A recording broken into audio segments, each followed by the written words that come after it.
des sachets plus grands. Duma jaay plan yu ndaw comme gars yi li ñu jaay man damay yaar samay garab jaay leen ba ñu dëgër. Donc le prix augmente, mais la clientèle est différente. Non, là, j'ai gagné 500 000, bam, j'ai remis mes 500 000. Je n'ai pas ma bourse, je n'ai pas ma soupe, je n'ai pas ma fumier, d'autres ma pépinière, paye ça m'endort. Il y a qu'un an, ça m'a donné la fille sur le khalis, on a fait une et 10 000, 15 000 euros, ça m'a donné. Mouille, bah ma jaille. Amul xaar yàlla de loolu du xaar yàlla de xaar yàlla mooy ki toog ci takku garab gi di naan ataya ne ko ah yàlla baax na am na diplôme état bi Macky Sall liggéeyul waaw man maa ngi nii na Chine mais aw ma liggéey loolu mooy xaar yàlla justement booy jéeme dara xaaroo yàlla li may wax tout le temps c'est que lu ñu tudd la destinée le destin maanaam ku si nekk ci aduna boo juddoo yàlla bind na la sa aduna. La destinée. Mais la destinée est yon là. Mais yalla mayul ken lu yom. Yalla may nañu ñu nit doomu adama suñu xel lañu mom lool mo ñu outé ak mala. Manam xel. On est libre de nos décisions. Xana ñi wérul. Ñi andul ak sen sago sen xel ñom xeyna c'est autre chose. Ils sont dépendants des autres. Mais ñun nit yoo xamante ne dañuy moom sañu xel am xel bu ko leer lu ñu def ñoo ko tey lu ñu def ñoo ko tey tey tu gagnes 1 million nga passer ko en boîte de nuit avec des bouteilles de champagne yaa ko tey ëllëg bu jooyee yaa tey sa bopp yàlla yoonam nekkuti mais liggéey nga sa 1 million jël sa 1 million mais ko sa yaay sa baay sa nangam sangam xaalis bi jeex ëllëg nga jooy ne man jooy na baax yaa toon sabab mais jël nga sa 1 million jël 800 000 dugal ko ci liggéey boo xamante ne am nga ci yaakaar am nga ci xam-xam mun nga ci génn dara jëm ci génn dara nga ci taxaw dugal sa doole dugal sa lépp doo nelaw ci jàmm ndax sa xel nekk ci li nga dugal def ci sa sawarte bi yëpp ci biir bu soobee suñu borom di nga ci gis sa bopp li may wax aussi tout le temps à la jeunesse yoo xamante ne ñu ngi wàllu liggéey mbokk yi c'est bien yaay ak papa c'est bien xarit yeeg c'est bien mais seen bopp moo ci gën tabax leen seen bopp doog a dimbale seen morom parce que ñoo xamante ne loolu dañ ci xëy na dañ ci recevoir parce que bokkul ci seen i melin bokkul ci seen i cosaan ak seen i ada xëy na mais loolu lu am dëggantaan man juddu ba fii ba fii la yaroo loolu moo tax jamono ñaari xel la am mais li ma leen wax nii parce que si sama jaar-jaar la bokk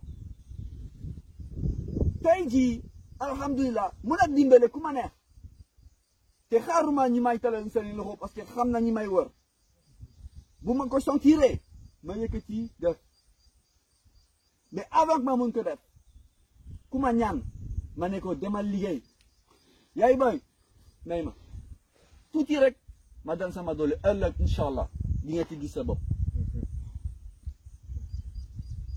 waaw dafa bon dafa iñaan nangam sangam dafa soxor bugul nit mi ngi nii liggéey la xaalis bi kenn gisu ko waaw da nga war a joxe bu leen fale topp leen seen yoon métti na de mais c'est ce qu'on appelle les sacrifices c'est ce qu'on appelle les sacrifices et sans ces sacrifices là balaa nga ni am seen wàll dina jafe donc départ bi day métti ci lépp ci liggéey bi sur la charge de travail mais aussi ci ñi la ñu wër parce que bokku leen xel waru leen bokk xel kuy tekki bokkul xel ak kuy des ci suuf et dans le milieu du travail pour moi c'est la même chose je souhaite que chacun d'entre vous ëllëg ngeen am seen wàllu bopp ngeen bañ ñu doon jaamu kenn jaamu jàmbur mooy maanaam employé jàmbur di maye seen i xam-xam ci ay koppar yu sew et quand vous allez commencer à être propre autonome bu leen yaakaar dina yomb parce que départ bi dina jafe toog ci seen i bureau wala toog ci seen i place jiite seen i nit am seen i salaire weer bu nekk accès seen petite sécurité sociale et cetera c'est plus facile Mais la facilité n'est pas forcément ce qui paye le mieux. Et ce n'est pas forcément aussi ce qui vous permet de vivre la vie que vous souhaitez vivre. Parce que l'eau c'est am solo. Manam, tay, ce qu'on appelle métro, boulot, dodo. Man fi may jóge man banlieue parisienne la jóge. Mais am na ñu bari tay. Non, Jambar, non, il faut que ñu c'est là, il faut que ñu non, li ngay dund doy na war.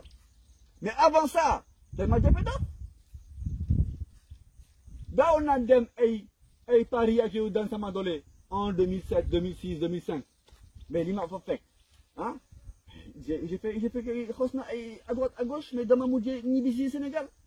Door li ma xam, dëkk ci àll, déggu samay picc yi ñuy wey. Pas de pollution, pas de ondando, pas de dëkkandoo. Focus ci sama dundu maanaam dundu ci ñaay. On respire l'air, on est dans les bonnes conditions. Après, chaque jour n'est pas facile, il y a ces difficultés, mais c'est un choix de vie. C'est un choix de vie. Stratégie de votre vie, stratégie de vos investissements, stratégie de fi ngeen di jëm. Après, am na góor, am na jigéen. Il y a une différence, c'est que góor day takk jabar, jigéen dafa war a say ci kër jëkkëram. Mais même léegi jamono yi day soppeeku ba cette génération bi, il y a plus de compréhension. Maanaam jigéen mun naa am koy bëgganteel, mu la bëgg a takk. Da koy wax say condition que man attention man duma nekk sa jabar di lay fobereloo di la fotloo di xëy na dina ko def moi mais temps mais man dama bëgg aussi liggéey joxe sama wàll moom sama li ma moom surtout dans le milieu agricole à la différence de bureau ou autre. Vous voyez ce que je veux dire? Donc le choix de votre vie, la stratégie de votre vie doit être fait très tôt par rapport à votre parcours, par rapport à fi ngeen bëgg a jëm. Mu ngeen tànn dara dugg ci dem ba ci biir rëccu ko delluwaat ginnaaw mais il faut être réactif. Il faut être réactif. Man mus na ma daal ma dugg fenn ma dem ba ci biir ma xam ne ah lii xëy na ça m'arrange pas ma delloo ginnaaw ut beneen yoon. C'est ça qu'on appelle la destinée. C'est-à-dire am na ay yoon yoo xamante ne yàlla mi ngi si c'est une autoroute, tourne à droite, tourne à gauche, il y a le rond-point, un truc. Vous allez prendre un chemin. Et si c'est pas bon pour vous, delluwaat ginnaaw jël beneen ba ngeen gis seen bopp ba ngeen am li ngeen bëgg. Et on n'a jamais tout ce qu'on veut. On n'a jamais à 100% satisfait. Il y a toujours des détails. Mais li am solo mooy ngeen am seen jàmm ngeen am seen xel bu dal. Mais li am solo mooy ngeen am seen jàmm ngeen am seen xel bu dal ngeen am seen wér-gi-yaram. Et ngeen di def li ngeen di bëgg a def maanaam ci liggéey loolu amul fay. Loolu amul fay. Man tey damay yeew def li ma bëgg. Madame, ma passion. Je vis de ma passion. Je vis ma passion. Ma passion, c'est quoi? C'est l'agriculture avec un grand A. Ça m'a dit que moi, bëgg gunge, bëgg xelal nit.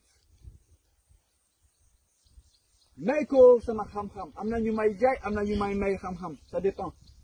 Souvent, les gens m'appellent des dizaines de minutes à...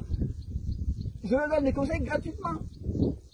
Parce que aussi, aduna loolu la il faut que ñu dimbalante joxalante loxo te bu ëllëgee loolu tôt ou tard dina fay.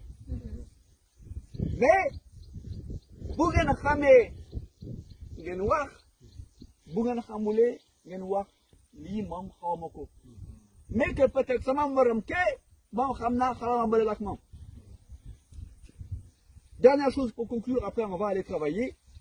Dernière chose très importante, en tant que consultant, en tant que conseiller, vous devez avoir un réseau. Agriculture mbay mi dafa am ay domaines yu bari yi nekk ci biir. Mbay mi maanaam jëmbat, pépinière, waaw lii mooy mbay. Produits, traitement, engrais, lii mooy mbay, la technique de l'agriculture. Mais tool bala ngeen am li ñuy wax tool bala ngeen wax une ferme ou une exploitation, il y a des infrastructures. Sécurisation du périmètre. Maintenant, la clôture de sécurité. Que ce soit salane, que ce soit grillage, que ce soit mur, le moment qui donne. C'est une infrastructure. Donc, d'item, du forage, le moment qui donne. C'est une infrastructure. Tabarbi, fingeni dalal seni employé, voilà, yen fingeni dek, voilà, fingeni dek sen magage. C'est une infrastructure. Irrigation, oui. Dit goutte à goutte, dit aspersion, dit le moment qui donne. C'est une infrastructure. Graviec, ça vient de quelque part. c'est une infrastructure lu tax ma wax loolu yëpp